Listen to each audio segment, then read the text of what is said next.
Welcome to the Primal Man Project podcast. It's been a minute, but I'm here in studio with my great bro, Henry. Henry is a man who has come through my work, but is now a dear friend. Henry is a man who is living on purpose. He is an entrepreneur doing great things in the world and covered a lot. What makes a man, what is a good man, how to live life in a way that has you really lit up and fucking excited. And Jason, define a man for me. well, we're diving straight in. Yes, we are. An adult human male. Wow. 2026, bro. We are past the complicated answers. No, simple question, not a simple answer, right? How I think about that question is two levels. There's biological and then there's cultural. Biological is the answer I gave before. We as you know, become men when we reach the ability to procreate. How do you define a man? Cultural question is the bigger one. Yeah. And there's a lot in there. Yeah, there's a few people that think about this in a way I think that's pretty helpful. I like Scott Galloway's definition, the way that he thinks about, you know, what is a man? And that starts to kind of answer that question of like the man rather than the biological. And he talks about being generative, meaning you become a man when you contribute more than you receive. Yeah, okay. And I like that because it indicates a level of responsibility, a level of positive contribution, a level of, you know, I'm providing for those that I'm responsible for, but also for myself. So I'm providing a surplus. I think that's a pretty cool way to look at it. But that's only at one level, you know, that's just in a material sense. Rubinstein, who's a expert and a facilitator of rites of passage, talks about the transition from what is a boy to what is a man. Yeah. And he talks about the psychology of the boyhood state versus the man psychology. So there's the sort of the material thing. But then, okay, we go deeper. It's like psychologically, what is a man? He shares the difference between a boyhood state of I am the center of the universe, of my own world. I am not responsible. Others are responsible because others have to look after me and others are obliged to do that. And I am looking after myself. You know, I'm interested in myself. I receive more from others. You know, it's everyone else's responsibility, not mine. And that's the child, you know, which is a reasonable expectation for a child to have things provided for them in that way and for them to orientate themselves in the world with themselves at the center. And he contrasts that to a transition point that the man psychology is I am responsible for myself and I'm responsible for others. So people aren't responsible for me. I'm responsible. I'm accountable to give and to provide and to contribute. And I am not the center. I'm orientated towards others being the thing that's most important for me. And the work that Arne does with rites of passage around the world studied those practices and those cultures around the world that still have this transition point from boyhood to manhood. Those are the things he talks about as you need to cultivate in a person before they can really be considered culturally a man. Then the other person I think that has a really good way to think about this is Carl Jung, the archetypes that we've talked about and that we know through my work. But for those uninformed about it, it's a man who was a psychologist and a philosopher, went around the world and studied men from all over different cultures. And he said that there were these 4 universal qualities within every man, and he called them archetypes. And the king, the warrior, the magician, and the lover represent the 4 corners of our being, you know, which I know is something important to you. How are we being as men? And the king represents leadership and direction and vision. The warrior represents action, resilience, you know, forward momentum. And the magician represents play, curiosity, discovery, mystery, spirituality. And the lover represents our feeling function, compassion, empathy, kindness, presence. And between those 4 quadrants, men get a good understanding of the parts of themselves that can be online in order for us to be considered what I would say is a good man. A good man for me is a man who's got those 4 quadrants accessible to himself so that he can be generative and responsible and accountable and compassionate, playful, present, have all of his faculties and all of himself online.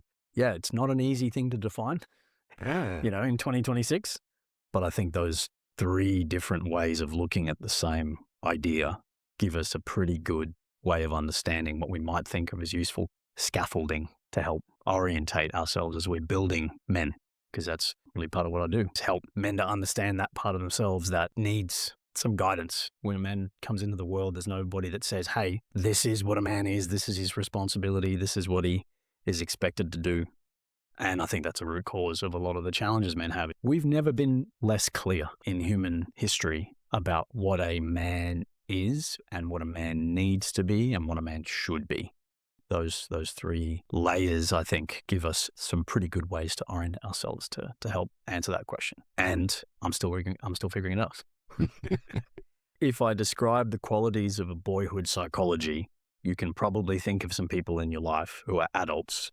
You can probably think of some public figures and some leaders. In fact, I can probably think of a few people who run countries. In fact, I'd say who is currently running the largest country, most wealthy country in the world, has a lot of the traits of what you would consider boyhood psychology. So chronology and age doesn't predetermine the transition from a boyhood psychology into a man psychology.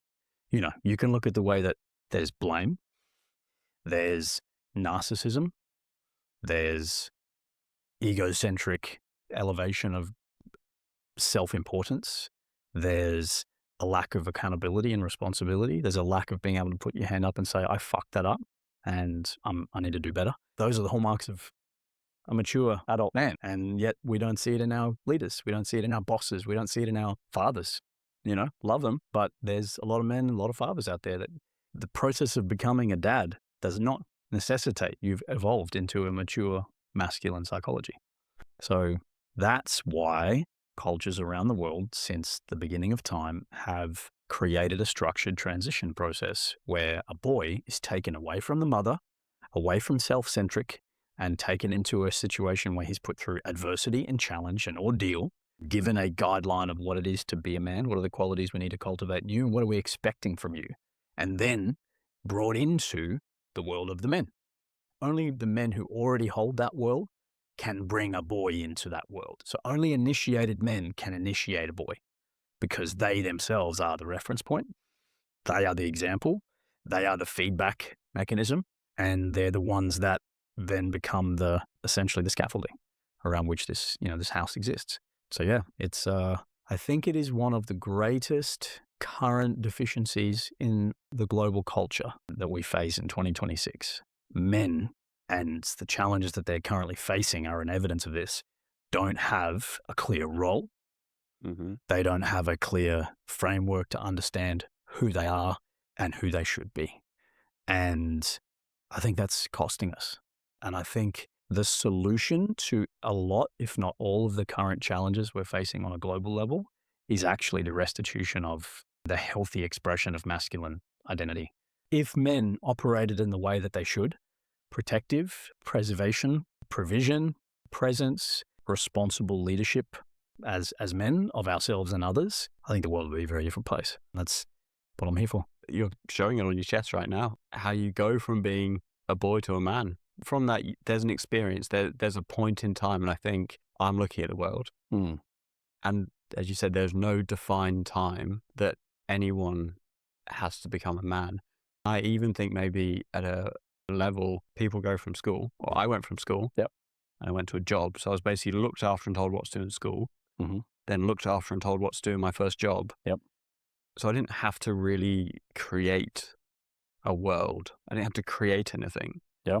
This is education preparing me to work and just follow what I'm then told. So I didn't become a man. Yeah. Well, you were led. The society would say you're now an adult. So adult and man are two different things. Agreed. So we, in the absence of a structured initiation process in our culture in the Western, let's say Anglo-Saxon developed countries, we have these pseudo-initiations. And you might talk about the 18th birthday party. There are rituals around that process where we're going to get really drunk. We're going to have embarrassing speeches. We're going to put our family together. We're going to go and organize a hall and a party, and we're going to get together with our friends. That's a ritual. And so it has some of the hallmarks of a rite of passage. A bucks party. It's a great example of an initiation and a rite of passage. You go through an ordeal in many bucks parties, right? Then a bunch of other stuff that, is that actually demonstrating the qualities that you want to celebrate in a man? Golf, cheap. Go to the places that might have for being unfaithful. Like there's a ritual, there's an ordeal, but it's missing that integral grounding of the reference points for masculinity. Other initiations, becoming a father. Holy shit. I'm a dad. My son's 17. That was an initiation. But was I into man's psychology when I had my son? Fuck no. Yeah, I did not have clarity of who I was, expected to be. And I didn't have a guideline. There's no fucking book on this. No. Well, there is, but there's not a clear set of this is the guideline. Yeah. They're all sort of sitting out in different places, talked about by different people. But there's no, there's schools that do a really good job of sending people on a grade 12 camp or grade 11 camp. I don't know if you had one of these back home. Similar. Where it was like, it's a big deal. You go away for a week and you get sent off into the wilderness. Do you guys have one of those over in? Not that late. We had the end of primary school, first school one. Cool. Yeah, school camp. Yeah, that was you're now the first state. You're now no longer a child. You're a teenager. For sure. There's really great programs, that exist now that are very specifically focused on the structured and ritualized transition from boyhood into manhood. There's a really great program called Powerhouse Programs, and they do a journey to manhood. So my son and I went on that. It was a 5-day camp. It was fucking incredible. And that had all of the things that were understood to be necessary for a structured, ritualized, rite of passage. Very rare. And that's, to kind of give some context for people who might be watching, have no idea who I am or what I do. Primal is orientated towards giving men a community, a structure, and a sense of clarity around what it is that we can be doing as men to improve the outcomes and the quality of our life. And one of the first places that we start is taking men through an initiatory experience, a rite of passage. And a lot changes downstream of that in a man's life. Mm. Yeah. Case in point. Yeah. Yeah. There's a before and after. Well, what was that before and after for you? I mean, on paper, but really, you were a guy who was quite successful. 7-figure e-commerce business. You'd moved across from the other side of the world. You'd set yourself up as a man, in a totally different country. I had to live by myself. I had to create my own world. After 21, 4 times. Yeah. From a suitcase. Right. Great health. You'd been through adversity. You'd been through success. You, on paper and in reality, you had great monicums, the indicators tick of success. Yeah. What was the before and after of that experience of the spear for you?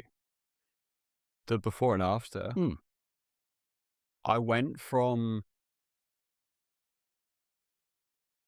For me, actually, I went from fearing the world. Mm-hmm. I did all of my actions from a place of fear, even though I couldn't see that that's the pattern I was in. Right.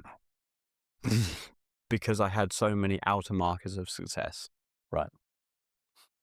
But I didn't know the success was the result of the fear I was in. Yeah. And then the after, it took a couple of months to find the true after. There was a version 1 of the after, of coming home and having so much understanding of my previous life and the fact that I had approached everything from a fear, or the initial ideas of it was a fear-based perspective of success. Yeah. And then as that's grown over time, I've gone to a place of being very relaxed in the places I'm going. Yeah, well. I get to choose to do every single thing in my life. And I'm not doing it based on having to prove anything, have anything to lose, being scared I might say something wrong that might then get me into some kind of fight. I'm happy to stand for the principles I have. And even in situations that don't mean a huge amount. And I remember this distinctly, going to the barbers a couple of weeks after the spear. And I have some relatively strong views on meditation and some practice, having some kind of practice to become peaceful with yourself a couple of times a day. I do it twice a day. Yeah. Other people do it once, breathwork's another one. Mm-hmm. Yoga, walking, some kind of practice to become present. And the barber was saying words along the lines of, our society means I have to do this, and it has this impact on me, and I don't feel like I can really change it. Mm-hmm. And we were talking around the meditation and the fact that I've meditated for quite a few years now. Mm-hmm. And I think that really helped me start to separate myself from things that were coming into me. Yeah. So I had at least some awareness early before I did the spear. And I stuck to that, but I knew the version of me before the spear would have brushed off that comment and let myself semi-agree with it. Right. Not to have the conversation or the confrontation. Right. I would have been like, oh yeah, society, yeah, kind of, it happens. Mm-hmm. Probably I would have said something like that. Yeah. But instead, we had what ended up being a really good 15-minute chat while my hair was getting done around meditation and then secondary breath work and how I've learned how to disconnect myself from the outside world. Yeah. And 6 months later, another haircut with the same guy. He's like, man, I started meditating. And he said, it was so inspirational that day. Wow. And I didn't realize that by saying my truth in that moment, I've actually got to pass on something I love and I care about and to change my life to someone else. But he now sees the world from a different perspective. And you wouldn't have been able to do that in the past. You wouldn't have been able to penetrate in through his operating model and give him something different to consider. Even if you weren't arguing necessarily or telling him he was wrong. Yeah. But you wouldn't have been able to make a stand for a different position. Yeah. Yeah, well.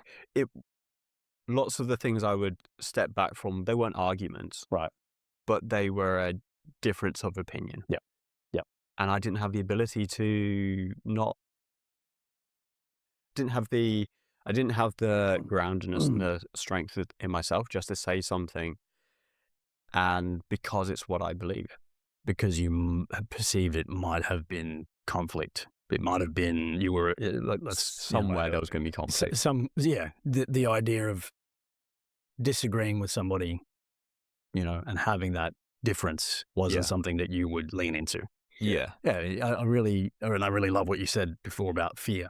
And I see a lot of guys who do the right things but for the wrong reasons. That was me.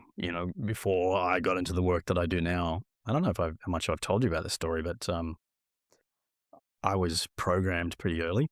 Bless him, love my dad, and he saw my abilities and my strengths and sort of suggested pretty firmly that I should be a lawyer. Mm-hmm. Told me, in fact, he called me Daddy's little lawyer when I was a kid, which set some pretty thick programming, and I went off dutifully from school into uni, went and studied law. Tried very hard to get a law, job in law in the middle of the financial crisis. But I graduated in 2008. I came out of uni.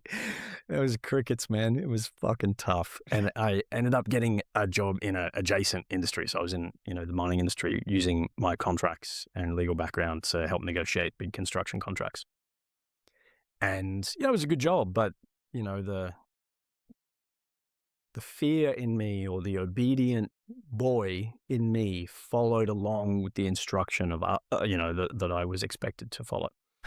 And it wasn't until I got to a place with my marriage broke down. I went through a pretty destructive, series of behaviors and was really making a mess of things with different relationships and addictions, and my mental health was really poor. Before I got to a place of actually going to an event like the Spear and taking what I would describe is taking responsibility, firstly, for the shitstorm that I had created for myself, looking at my patterns, like you talked about your sort of fear pattern. My pattern was validation. Mm-hmm. I was looking for validation, that I didn't perceive that I received when I was young, and doing that in a way that was really unhealthy and dishonest from women was kind of my flavor. And then going from that place of, okay, I'm actually the guy who's responsible, manhood psychology. Mm-hmm. I better actually do something about it, take accountability, man psychology, and wow, now I see that this is a really cool thing. I'd like to do this and I'd like to give this to others. Contribution. There's that the man psychology. And I can see that in you. I can see since the spear and the work that we've done together, you're like, cool, you were already orientated in the world towards doing something ecologically sustainable with oh crap. I've blocked it out of my mind now, bro. Yeah, same. We move on. With oh crap, which was part of the reason why I really resonated with you. I was like, hey man, you're doing something good in the world. Let's, come and be involved in our community. But now with what you're doing here, with providing what you do to entrepreneurs and helping them orientate themselves in a really powerful way toward what they're doing to support their success. Like, this feels like you actually really leaning into high agency, that you're doing it completely out of love and total devotion, not out of an obedience to a set of business partners and a board of directors, and without wanting to throw any shade on oh crap. No. There was a time there where, without wanting to speak for you, didn't feel like it was resonant for you anymore. I think oh crap was the ultimate manifestation of my fear and obedience. Yeah, well. Okay. Tell me more. Because the business, I achieved my childhood. I had a dream as a kid to earn $1 million a year. Be a millionaire. Yeah. I want to be a millionaire. Yeah, sweet ass, yeah, cool. Yeah. And my dad had his own business. Yep.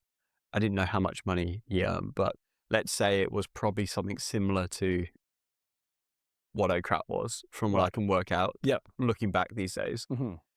And I just wanted to be my dad to get approval. From my dad. And so there's lots of times that I would never want to tell my dad my results because they weren't my dad's results yet. Wow. Yeah. And then oh crap became the $1 million company. And ironically then stayed the $1 million company for 4 years, maybe 5, had to look at the books, but we stayed at $1 million because that was my dream, but that was my safety. Right. It was a psychological ceiling, a glass ceiling. Yeah.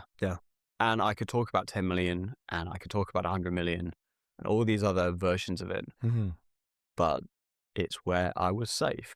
But I hadn't been able to see what was past it. And I actually had to find something bigger than what I'd been told. So I found my purpose, that we'll talk about. So that became my ownership over my future and what I was doing versus the perfect impression of what my dad would have wanted. Yeah. Or what I perceived my dad wanted from me. Yeah. Oh, man. So I think, I decide how everything now looks. And it's not that I couldn't have done that with oh crap, but I had my own glass box around me. Yeah. So if that had been my absolute ultimate purpose in life now, I would have probably now pushed past it. Yeah. But I also found when becoming a man, I was no longer living the story of the boy that I was told to be. So I now have bigger, better purposes that I want to go and do for myself and for the world. Yes. Tell us about that. What is the process that you've gone through to get there? And what does that now look like for you? And what does that kind of give you? For me, so I followed on from the spear, went into the path. And the path I described to others, and I think about it myself, was the experience of finding my true purpose that only I could do.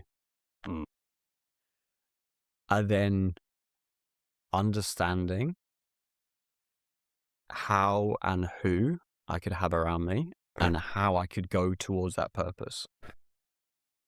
And the fact that my purpose rolls off my tongue so easily means it's mine. Yeah.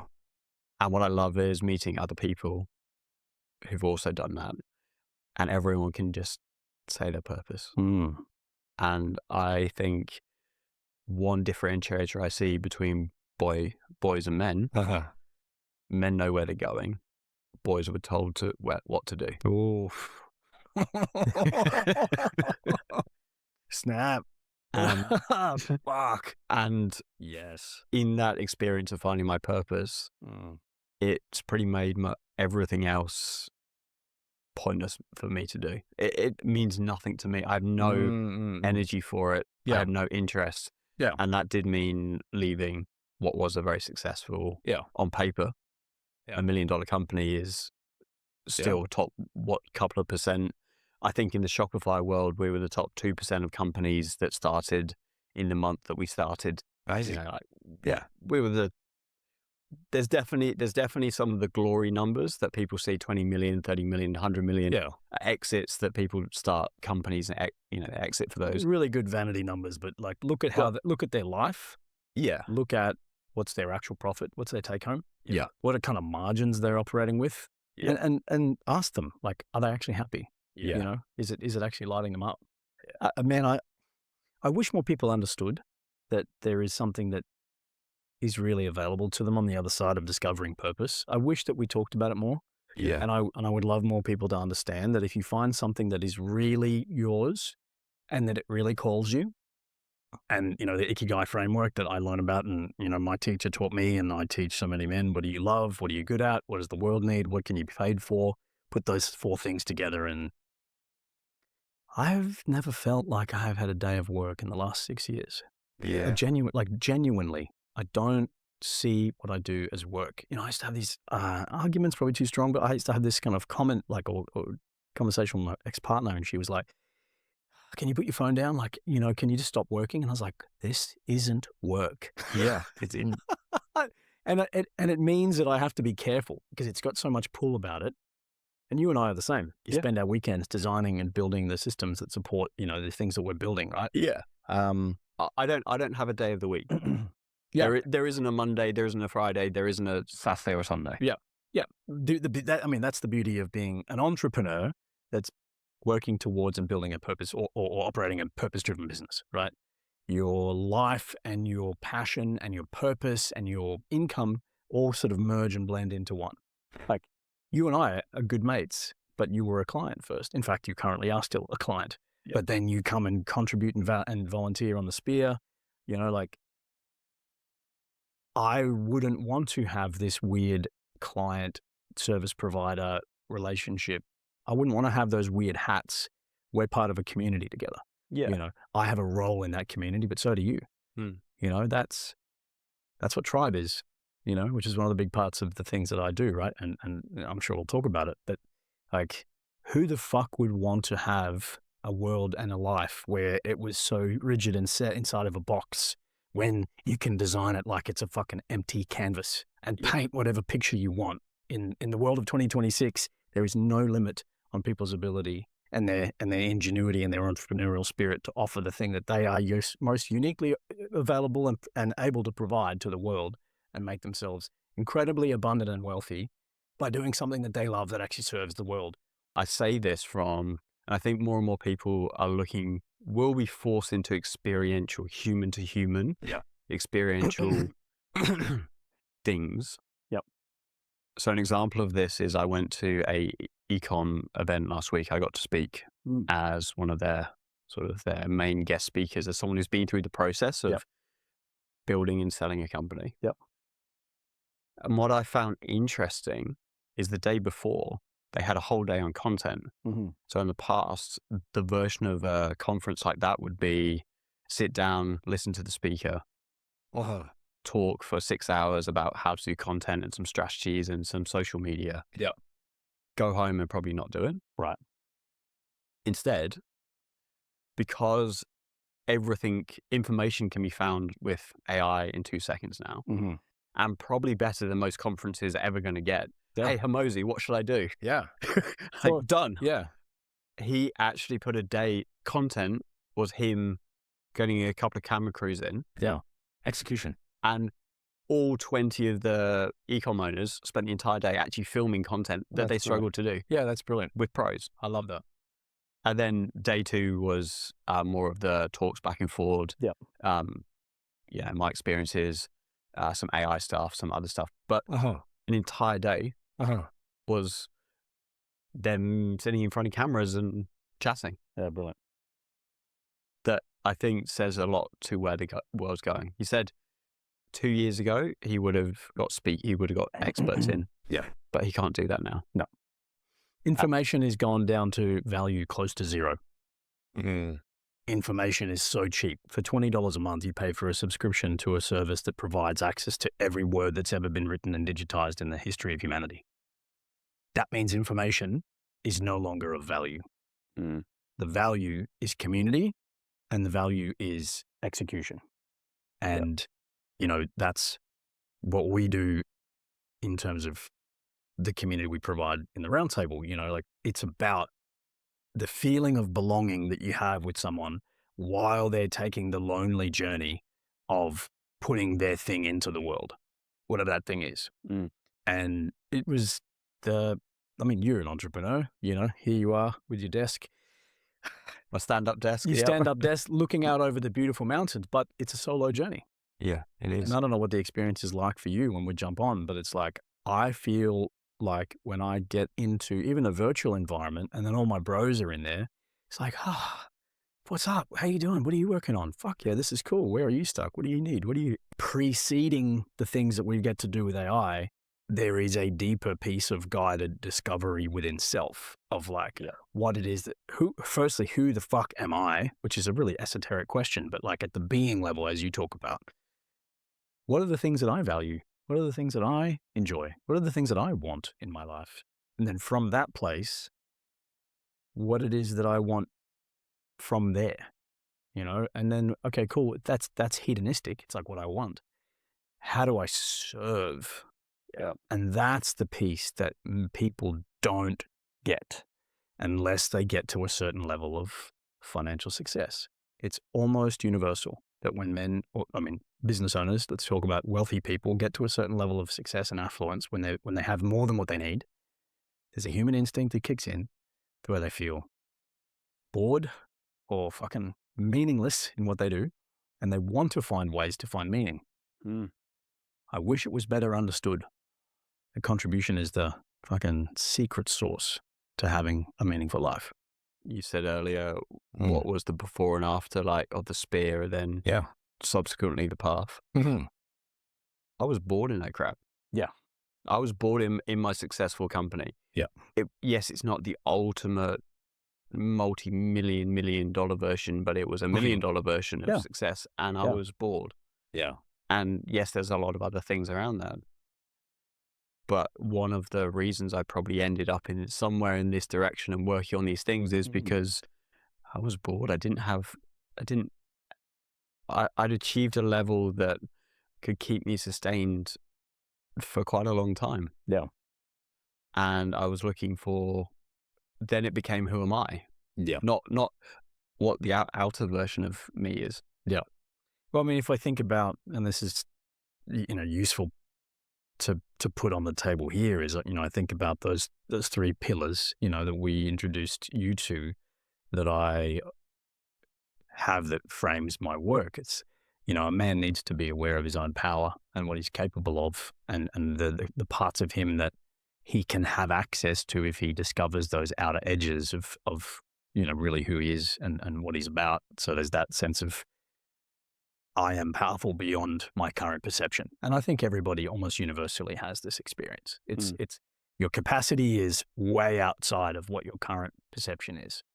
And a man needs to go through an experience where he tests that and he finds that edge, not from concept or learning from a book or sitting on a Zoom call, but actually lived experience. This is the outer edges of who I am. And I'd say, what I'm capable of. Once that power is installed through a rite of passage, an experiential thing, it's like, now what am I going to do with it? Got a V8 fucking supercharger in the engine. Now where am I taking this car? Yeah. And that's, again, something that everybody should learn, and everybody they should probably teach it at schools. Third part then, that we talk about is like, cool, well, who are we taking on the road trip? Well, who's the pack? You know, if power, then purpose, then pack, those are the pieces that we've installed with you. And yeah, I mean, tell me how it's made an impact on you, because it's certainly made an impact on a lot of the other men. Yeah. Power was, I knew, I started to become understanding who I could become and who I was. That doesn't mean I was the perfect version of who I could become yet. I'm still working every day on finding that version. You mean you're not a completed version yet, Henry? Come on, bro. You're behind the 38 years brewing, still the fine wine has still got some time to go. Yeah, version 3.8. Yeah, 3.8. Yeah. The purpose, when I found the purpose, the fact that I can roll it off my tongue so easily. I help change makers with the tool systems and mindsets to run spiritually aligned, sustainable businesses. It's mine. No, it's so easy. I'm not. I think one of the things when I was younger is I was looking for how I can make money. Or I was looking for something. I don't feel like with purpose I need to look. It's already here. Yeah, I love that. And then the pack is questions. To me, the pack is a respecting place of questions that help me see new angles of myself. I really like that distinction. And the pack, I'd say just like you said, it feels good at a strength level, a bond level every Tuesday to jump on and have the pack. But the pack is my reflection of who I am as well. Well, it's helping you see the things you can't see, right? It helps me see the things I can't. It's the blind spot. And you pushed in a good way, pushed on me for a year after finding the purpose around my previous business, and successful, but it was never right. And at the start, I didn't completely agree with you, and I found other ways to explain it, but you were always very respecting in your comments, whilst also seeing something bigger in me. And I love being able to jump on and see something bigger in the man across the table from me. I get to see something bigger in them and draw that out of them in the same way they do it for me. There's an expression in Korean where they say, even a monk can't shave his own head. So even the wise one needs help. And I think, this comes back to the whole premise of the way I see the world. Not to bring it back to myself, but I think this sort of supports it, is we're not designed to do it alone. We were designed to do everything that we do in tribes. And I think part of the danger of the way that the world is going, and has been going now for some time, is that it results in an extreme amount of isolation. The communities and the structures and the environments that we used to operate in, churches, schools, the local pub, at the end of the street, our ancestry, industrialized, but they had systems in place, they had structures in place to continue to connect people. And through the digital information age and now the AI age, we're like more and more independent and less reliant on each other. The double-edged sword of technology is such that, yes, we get isolation, but also we get access. And like with any tool, I think it really does all determine how it's all the outcome we get from the technology is the way that we use it. We can doom scroll until 2 a.m. and fucking escape into outrage and anger and all the things that attraction economy is designed to elicit, or we can use it to connect with a tribe from men across the country.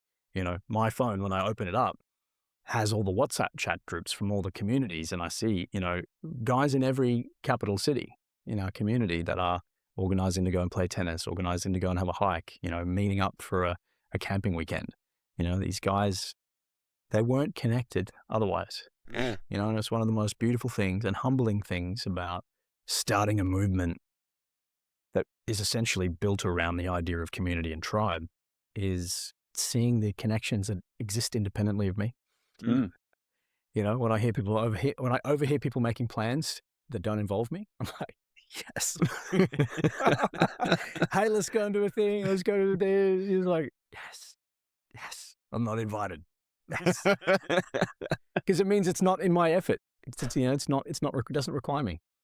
And, you know, I'm really looking forward to connecting with, you know, with your community and the folks that you have built around you, you know, to have these founders feel inspired and feel supported by the systems, tools, processes, and ways of thinking that, you know, you're going to bring them. What does that look like? How's that going to work? You know, I know you don't have the answers, maybe all of them right now, but like, I'm curious. Like, Some of them. yeah, tell me, like, what are you most excited about right now in terms of what you're working on?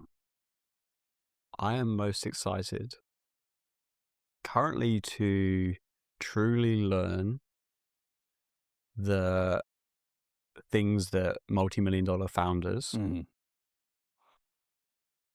actually struggle with, not what they tell other people they struggle with. Yeah. And what I absolutely love is being in a room or being on the phone with those founders now. Yeah. And for years, they're all in that space. They're all successful. They've all got, some of them have got up to 100 plus staff. Wow. But they've been fighting this one thing they can't do for years. And being able to boil it all the way back down maybe in 2 minutes, maybe in 30 minutes, maybe an hour, to something that was under the surface. Maybe it was their identity, their energy, and safety. And they've never looked at their business from that perspective before. Yeah, wow. And I was scared to post on social media. But I had a really fascinating chat with a friend, and they know they should be posting on social. Content is the way that we all get to meet people, so-called. Yeah. We can probably talk about it differently, but we'll take, that's the thing we all should be doing as business owners. So my friend was saying he doesn't want to post on social, even though he's got a successful business and wants to build a second one. Yeah. And then we sort of steered around the subjects, and we talked about, maybe it was the tools. It's probably not the tools. Most people have got a phone these days. Like, everyone has a phone these days. Yeah. Then we talked about, well, is it going to be cut up right? And so that's execution. And eventually we pulled it all the way back down to his identity said he should do that. He should be posting on social. But his safety, his mum, he had a vision of his mum judging his posts. Yeah. He had a block around it. And he had a safety issue around it. And so then we worked a bit on that. Yeah. And so what's inspiring me is just being able to sit down with people that inspire me and have a chat and have it look at the world from my being, thinking, doing perspective now in business. And I found it so powerful, and I'm getting to have amazing chats with people. And then the other one that I did the other day was someone was in a similar situation to me around their business has been late in the six figures for quite a long time. Yeah. And so I actually did write all of your childhood dreams out. Oh, wow. It's shadow work in a slightly different flavor for business owners. Yeah. Just write your childhood dreams out. And he actually created most of the life that his child wanted. Yes. So there was no need to do anything more. Right. Like you with your $1 million target, you know, you want to be a millionaire, and that was the ceiling. Yep. But he had the family. He had a nice car. So his child wanted that. So he was living his child's version of his life. Yeah. Yeah. And I think it's fascinating. And then what does the man want? You know, because the child is led, but then the man is self-led. Well, that's the next slide with you is finding the man to then ask the right questions to then go forward from there. Send them to us. So yeah, Pull up. And hopefully I'll be on retreat to watch him go through it. Oh, absolutely. And that's the thing I think that's really cool about having an ecosystem of aligned people in my life, that I love, respect, and trust what the people and the men in my life are doing. And I have so much trust in recommending and advocacy and cross referrals and, hey, you know, I know a guy who does this. And the experience I have of our tribe, our pack, is that we believe in each other's thing as much as we believe in our own.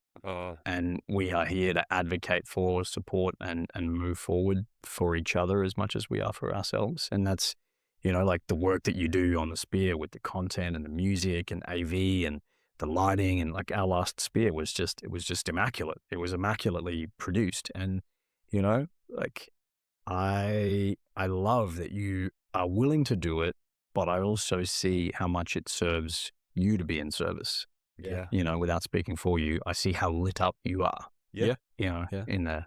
Well, getting to teach yoga actually meant a lot to me too. Yeah. That was huge. But it wasn't huge from the perspective of, oh, I'm really nervous. No. I felt like I'd done it 100 times, maybe not 1,000. Yeah. That's probably a bit too much on the experience. Yeah. But I certainly felt like I'd just done this thing a whole load of times. Yeah. And what was really amazing is I got to do it with one of my best friends, Josh. Yeah. Who actually gave me probably my first seriously transformational experience of breath work. Yep. And that was a transformational breath work versus a Wim Hof. Yep. That's hey, I feel nice, jump in an ice bath, had a great day. Yeah. He gave me transformation where my hip visibly had moved by the end of it. Yeah, wow. And so getting to do that experience and sharing, he did breath work and then I did the yoga. Getting to do that was a really full circle, really cool moment that we were both then in the transformational space. Yeah. And I think one of the things that yoga teaches me, and I got to share, I'd never been able to say it in this way. Yoga to me is you actually relax to get in the position first, and then the strength comes. And I typically see in men, muscles come first and then no relaxation. And especially gym bros. Yeah. So I think that's a really nice metaphor, and being able to say that and the whole room just getting that moment of, relax into, and that builds your strength and resilience rather than force and then never relax. Yeah, 100%. And that was I didn't quite get to say it at the time, but it connects so well to all of the archetypes coming together. Yeah, exactly. Of to be a king. Yeah. To be a warrior. It's actually a momentary stepping back relaxation. Okay, I'm now going to be in the king mostly, but I have all of the other archetypes available when the king wants them. Yeah, exactly. To have the discernment of what's needed in each moment, and also to see your gaps. You know, to me, the king is about perception.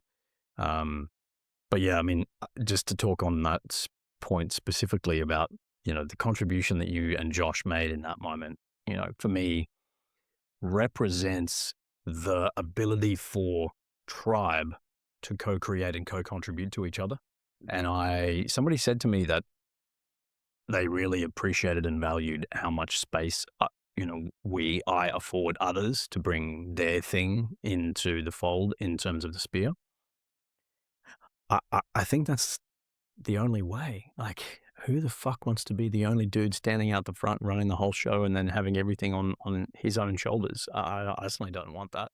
And that's, I think, coming right back to the point around, you know, the digital age and the information age and the AI age that we're in, having the ability to connect so deeply and then so widely with people who have different strengths, abilities, gifts, insights, skills, and then be able to say, hey, I've got this space over here of people who really love what you're talking about. Come and contribute to them. Hey, I've got this event I'm doing, a founder's dinner, or I'm coming over here, you know, I'm coming on the podcast. It's like, that's the way of the future. where we are in consistent collaboration and contribution. I think that's the way that we're going to solve this ikigai risk.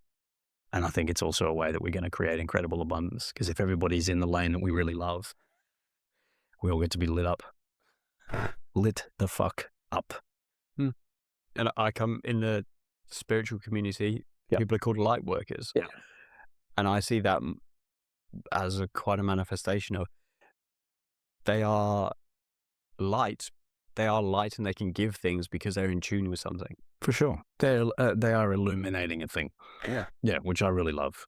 Remember I facilitated a medicine journey once. I won't say where, but I was in a space holding role, and one of the men said to me afterwards, he's like, I was really struggling and I was really in it, and then I would sit up and I would see you and you'd just be sitting there. And he said, you were like a lighthouse. It's like you didn't move. And then wherever I was in the stormy ocean and whatever I was dealing with, I could look back and I could orientate myself and say, all right, well, that's north, or that's a fixed point. And yeah, I really love the idea of the leadership that you and I both get to play, helping people to orientate toward themselves toward where they want to be. Not, don't come over toward me if you don't want to, but here's where I am and I'm staying steady to this. I'm holding a flag, I'm holding a torch, I'm holding a light for what is here. Choose where you go, what you do, but here's a light if it serves you. Oh. Yeah, I like that. And we've talked about the archetypes and how they show up, and one of the ways that you got to do that was there was a bit of king in that moment. 100%. I'd say a bit of lover. Mm-hmm. There was probably a tiny bit of warrior, just making sure, defending the space. The warrior isn't, I'll let you talk in a sec, it's not an aggressive space. Then there was just a bit of magician. You kept it lighthearted. I think it'd be actually really interesting to get a breakdown of the four, why you call them light masculine, and then we can talk why you call them the light masculine and the dark masculine, because that's something that when I now relate to others, even who have done the work, they don't understand there's more. Yeah, that was a really big distinction for me. So, what I describe as the light masculine archetypes are the king, the warrior, the magician, and the lover. And you'll see them everywhere. Moore and Gillette have a good book on them. I don't necessarily agree entirely with the way that they've framed it. They're originally talked about as the Jungian archetypes. You'll see men's work is almost full of these four, and they are really great, really good foundation to understand self. And you can spend a lifetime working on those four, and you would live a really good life as a man. So to me, the center point, and if you can think about it like the quadrants on a compass, true north for me is the king. To me, the king governs self and governs all other aspects of myself. So I think about it as the king being in command, or being in the orchestration and the deployment of those different archetypes. So it sort of starts with the king. And so the king fundamentally is creating order in himself, and then order in the world around to the ability to the extent that he can. The king for me also has clarity of the vision that he sees for his own personal kingdom and the kingdom of those he serves. The king has a very strong sense of self. Identity is very strong with the king. He doesn't need to shout. He doesn't have to declare that he is the king. He knows that he is the king. And so, the sense of responsibility, clarity, vision, decision-making, decisiveness, these are all qualities in the king. I actually also think pride. There's a certain amount of humility as well, but there's a certain amount of self-assurance, self-acceptance, and taking up space in the room. To me, that's the king. And then the deployment of the other aspects of self come from the king. So then warrior, people have this vision of a warrior, like he's going out and he's chopping heads. To me, the warrior has a fundamentally protective quality about it. So warrior to me also lives in a way in the body. There's a relationship between physical discipline, resilience, comfort in discomfort that really does cultivate the warrior. But he is that part of ourselves. If we think about the king sets the direction, the warrior takes the action. It's forward center of mass. It's pursuit orientated. It's the ability to say no, the ability to fight for what's right, but not in a way that's aggressive and domineering if it's not necessary. You know, the warrior needs to be able to defend home and hearth, but is not going out seeking territory to conquer. The magician is the center of spirituality, curiosity, mystery, charisma, charm, expression, play, but also stillness. You know, there's a real beauty in the magician being able to sit when you're in meditation. You know, you're in that magician. You're finding peace. Like I like to talk about the holy men. You know, like him or love him, but like the Dalai Lama or other sort of spiritual figures. If you get close to them or talk to people who know them, they're actually quite funny. Got a great sense of humor, and they get the cosmic joke, which is, I think, something that's discreetly and uniquely the magician. That I recognize that life is meaningless, but it's meaningless that it's meaningless.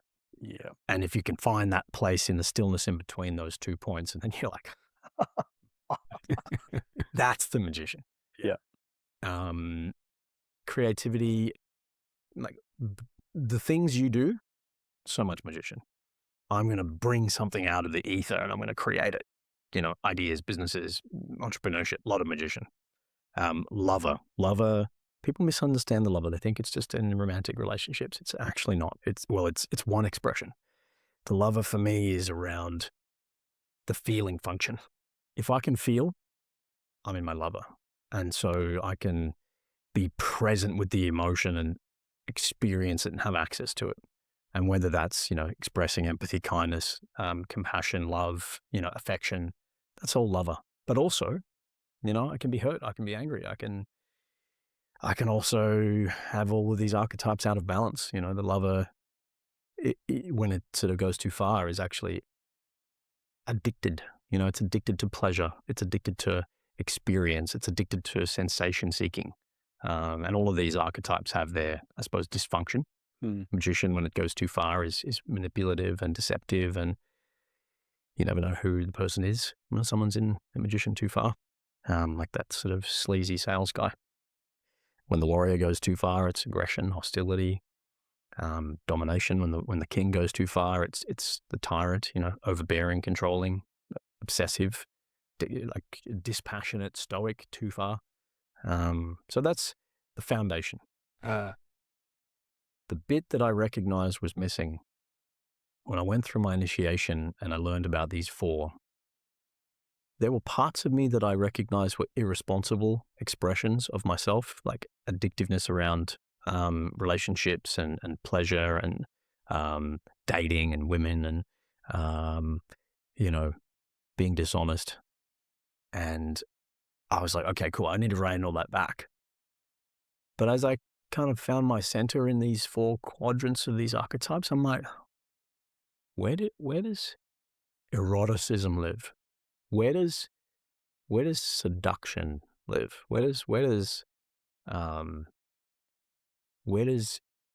really outward and very assertive pursuit of my goals live? Where does extreme physical expressions of my power live?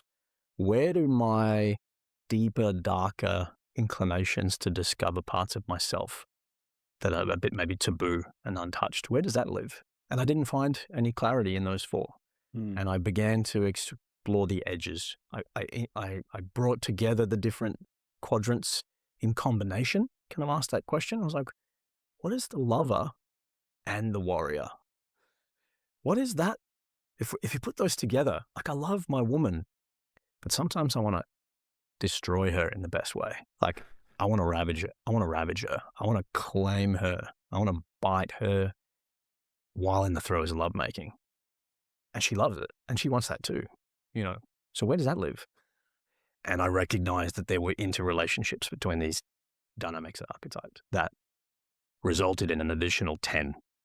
And they were the parts of myself that I felt society had labeled as wrong or bad or taboo, but that actually were instinctively present and necessary in our collective early evolution. An example, the savage, the dark masculine expression of the warrior. If you were not able to kill, you would be killed. If you couldn't defend home and hearth, if you couldn't find the place in you that was willing to chop people's heads off or to kill an animal, you wouldn't have survived. So nature necessitated savagery in you and me. It has the systems and the hardware. If I don't have a place to put that energy, if I don't actually recognize it's there, cultivate it into mastery, and then have a place to put it responsibly, my position is that it takes itself from you in different ways. Or with suppression, it has entire systems in our body that are disused or dysfunctional. If I don't lift heavy shit and can't find a place to put that physical, that animal, that savage, I don't feel good. No, that's and other people around me, my partner especially, can tell, not just from the the veins down the middle. She likes those, but she said a number of times, "There's a different energy about you today," and then she'll try and figure out which of the things I've done that created that energy. But the warrior, and then building on top of that, the savage is an energy that I never knew existed. Yeah. When you are under the bar for a PB lift in the gym, like I lift weights, and it is going to bend you like a fucking pretzel, or you are going to need to find something to get back up again when you've gone down under the bottom of that barbell back squat. There's an animal that's necessary to get out from under that. That's fucking awesome. Like, anybody that's done competitive sport, that's done, combat sports, that's done anything that activates that part of you. There's a savage in you when you're sitting in the bottom of fucking Warrior 3 or whatever it is, and it's like multi-minute hold, and you're like, you might not express it in that way, but it's finding the part of you that's willing to go right to the edge of your physical capability and stay there or go beyond it. Yeah. That's a savage. And I think being aware, with all of the archetypes, something I now know is it's being aware of it. Yes. Allows me to access it. Yes. In a conscious way. Yes. I'd lifted heavy before the spear. Yeah. But I can intentionally lift heavy and get a lot more reps and efficiency from the energy I'm stepping into in that space. Yeah, because you're present to it, because you're aware of what it can do, and because it was activated for you. Yeah. We gave you those experiences. And the same way on the other side of the spectrum in the lover, I was very ashamed of the things that I did and the ways that I behaved in relationships. I was very manipulative, very deceptive, and I was out of integrity with a lot of people. And so I wanted to put that part of myself away, and I wanted to lock the key, put it in a little hole and fucking little box and lock the key. I don't think that's the way. I know that we are designed to be in union with other. I know that there is the strongest force, that's really present in biology is the desire to procreate. Human beings have a very fun time doing that. How do I not abandon that part of myself? How do I embrace it and express it through my partnership with integrity? How do I date and seduce my woman? How do I keep chasing her? How do I keep in the pursuit so I feel that sense of activation? These are the questions I was asking myself, and that's what led to the creation of these dark masculine archetypes. And I didn't know this, but Jung actually talks about no tree can reach to heaven that's roots haven't reached to hell.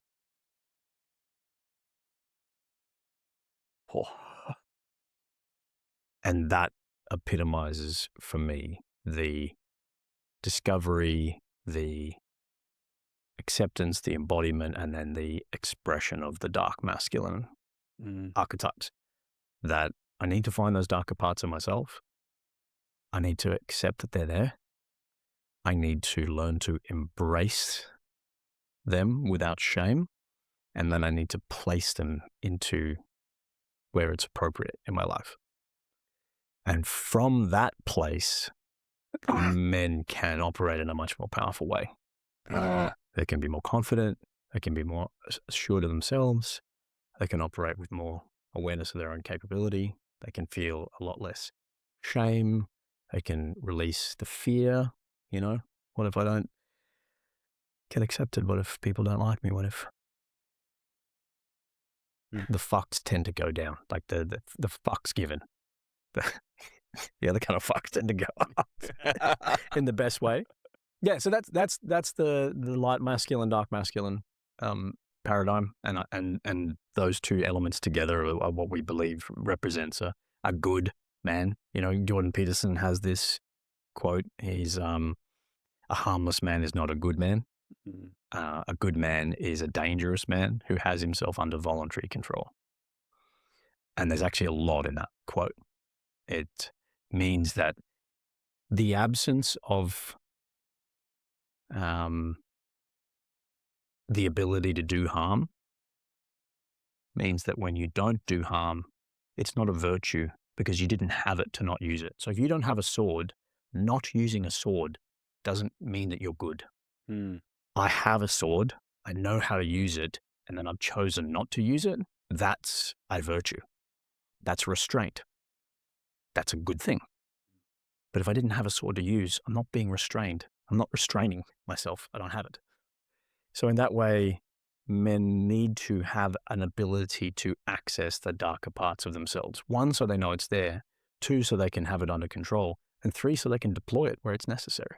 And that doesn't mean going and fucking taking people's heads off or going and abusing or being violent. It means interpersonally. It means psychologically. It means energetically having access to those parts of self so that we can have better lives.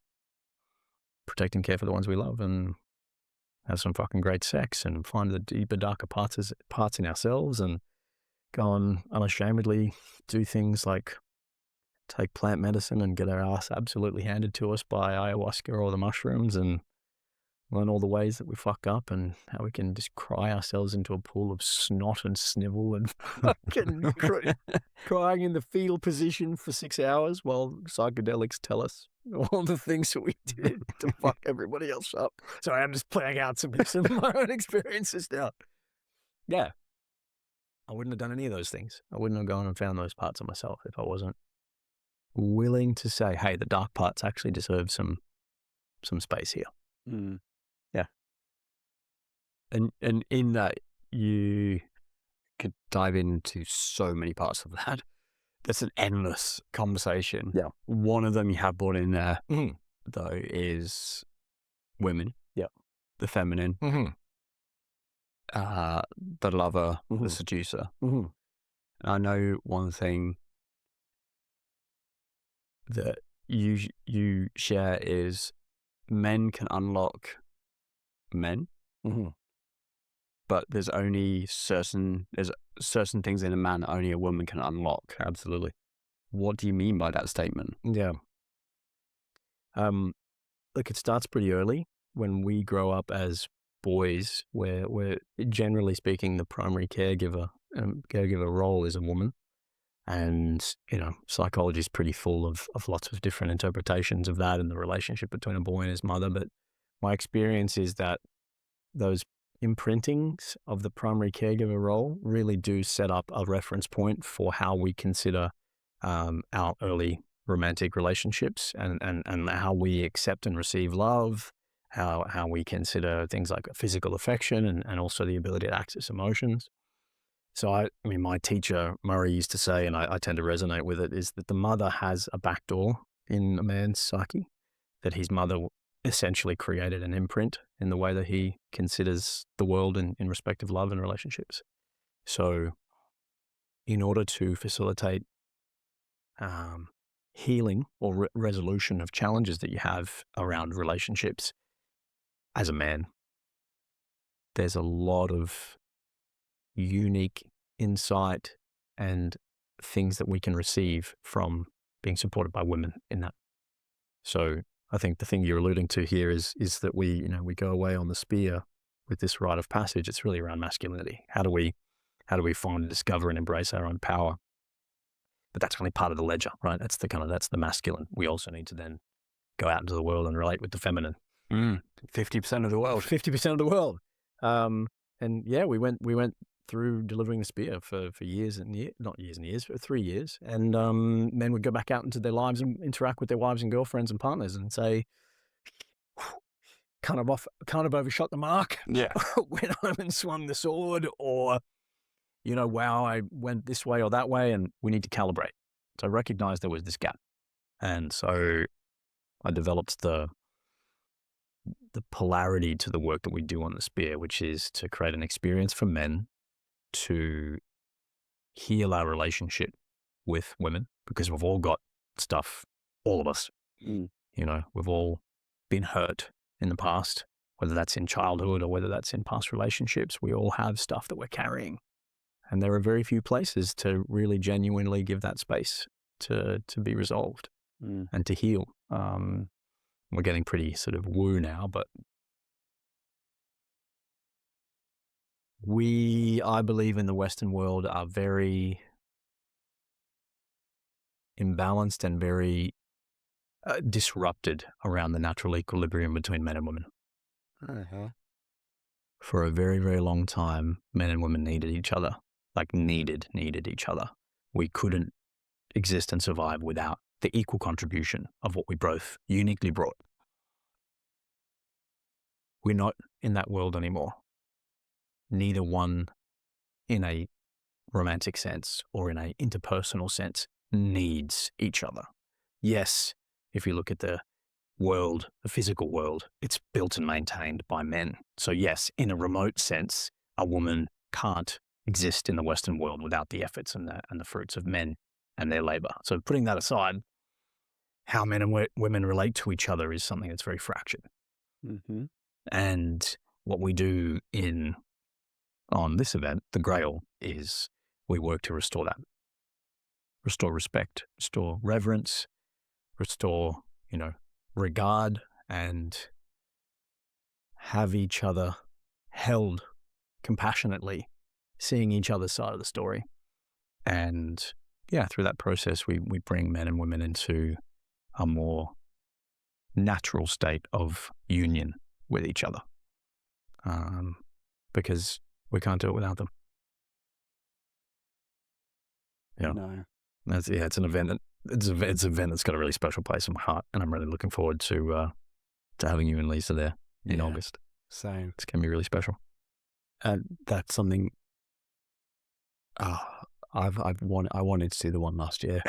I want to do all the events and all the retreats, but I see in myself that what I had a story that I imprinted on every woman without knowing it, and I did on men as well. And I think the spear really helped on that side for me. But I didn't realize potentially my biggest story was over the story I imprinted over every woman in business, walking down the street, in the gym, in yoga, in every single facet of my entire world. There was me. There was the story I put over the top. And then there was the woman or the feminine.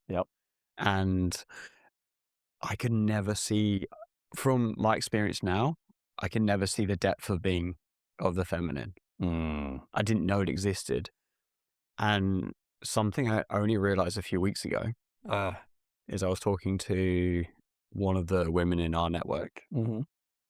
And I asked her a question, and she replied that she didn't really have an answer, and she was feeling into it and understanding herself and seeing where she took, she was going to go.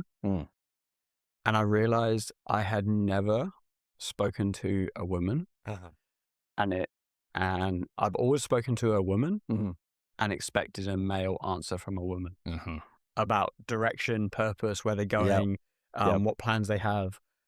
And I think the Grail for me helped get to a place where I never expect a woman to reply as a man when I'm talking to them. Yeah.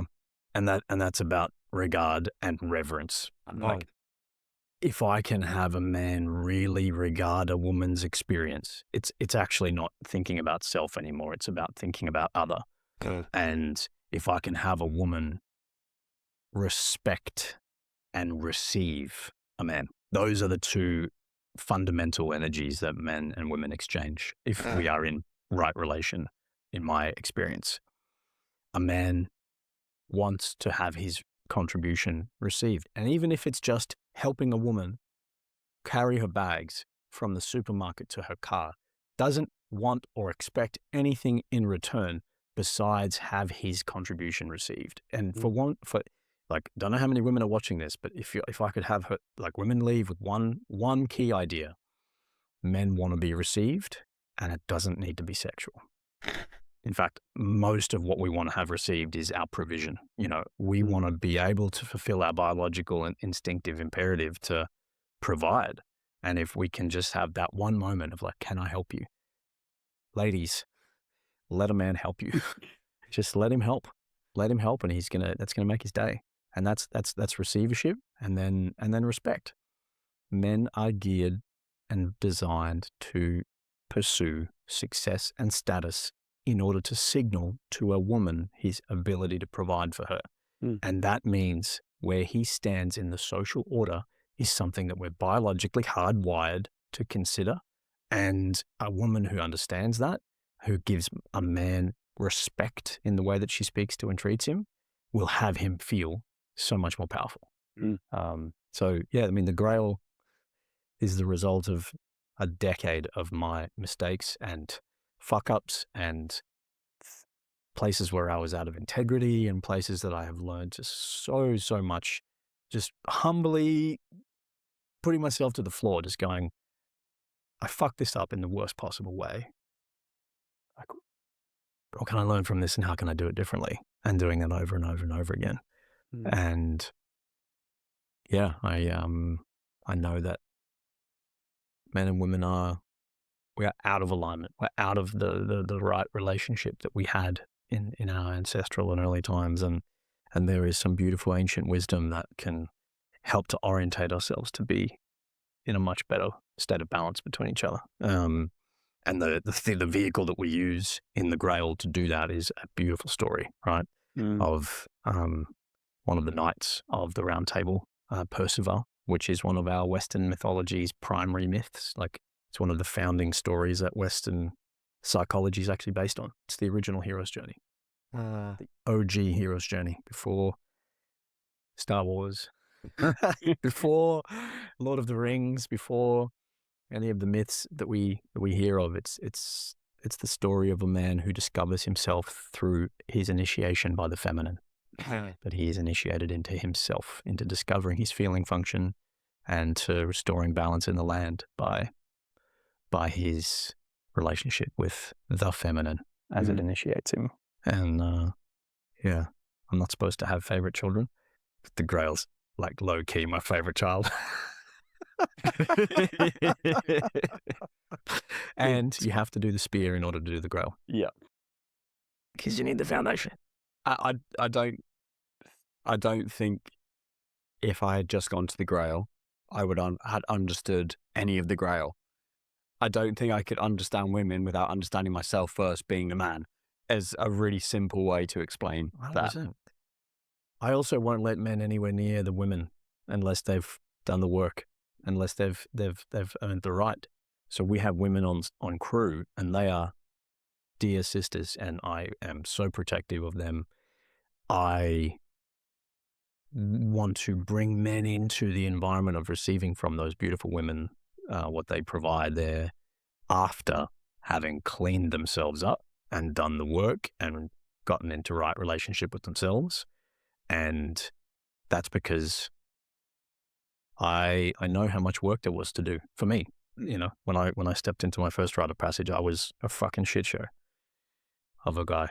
And yeah, so that's something I remember you saying to me is the powers that I walked out the spear with, I could use for good, or I could use for manipulation. 100%. And I was teetering on the edge of manipulation because I had so much power that I found in myself.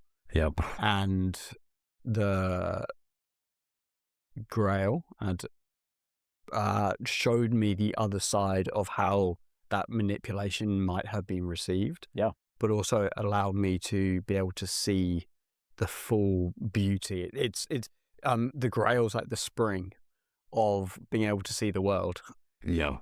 I felt like I came home and I could see a whole new depth in men as well as women, because in men, there's the softer side, there's the lover side. Of course. And also understanding that most men have had a feminine wounding at some level. Yeah. So that actually allows me to talk to other people. Yeah. And other men and hold a respect for women in those conversations and actually pull them up, because I now can see what a true feminine woman is. Mm-hmm. And also understand and have compassion for a woman who doesn't, hold a feminine energy. We do these processes at the Grail where we literally hear each other's stories, where we listen really, really deeply to what has occurred for men and what has occurred for women. And those conversations they don't happen out there in the world. There's a lot of accusatory and antagonistic and judgmental interaction that happens. It's all over my newsfeed. It's all over my social media. There's this just outrage at each other. If we actually just listened, if we actually just had a conversation, if we actually just sat down and heard what the other was experiencing, I think there would be it would contribute a lot to righting the wrongs and the challenges that we have between men and women. Women are not the enemy. Men are not the enemy. And I think there's a lot of folk that want to believe that they are, that the patriarchy is is the thing that's to blame for all of the dysfunction, or feminism is the thing that's causing the fuck ups in the world, and it's men are this way, women are that way. All we need to do is listen. And yeah, I love women. They are so different to us. Yeah, they are so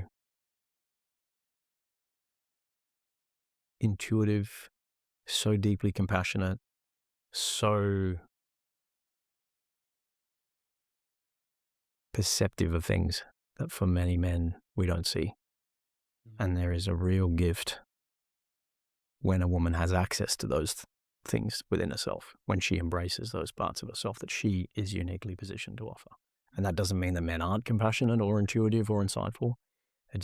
I love the unique gifts that men and women bring. And I think that in 2026, it's almost like a controversial thing to say that we've got unique gifts. Not all women are like that. Not all men are like that. I can hear the comments. I can hear the hate in the comments. Go ahead. Fucking yes, here's the arrow. Line up. Yeah. You please get in line.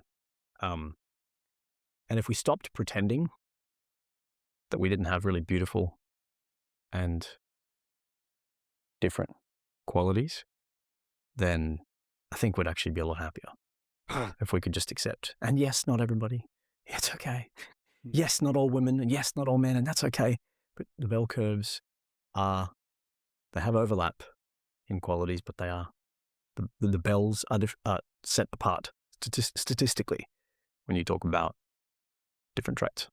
And fuck me, we could have a whole nother podcast episode on that, bro. Oh, I think we're lining them up through this conversation. Learn not to project onto a woman because she's a woman, that she's going to be X, Y, Z way. And the same way that when I meet a man, I see the man who's in front of me and I listen and attune to who he is and how he's become, and understand that variability applies for all humans. So it's, yes, I make these general statements about women are this way, women are that way. They're not all, and I think the work here for us as men is to attune to the differences, to learn about those, but then also to see a person who's standing in front of us and respond to them. Well, on that subject, we'll start wrapping this up. One of the things I think about with you, and especially as I've built my own framework, I can just see the entire world through my framework now. When you step out into the world, can you go around the world without the matrix code decoding all these people around you? Do you have experiences where you just get to stand there and enjoy it, and you're not trying to decode everything?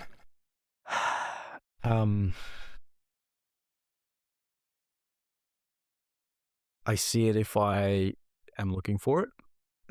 I've had to learn to turn it off, but it's very challenging at times.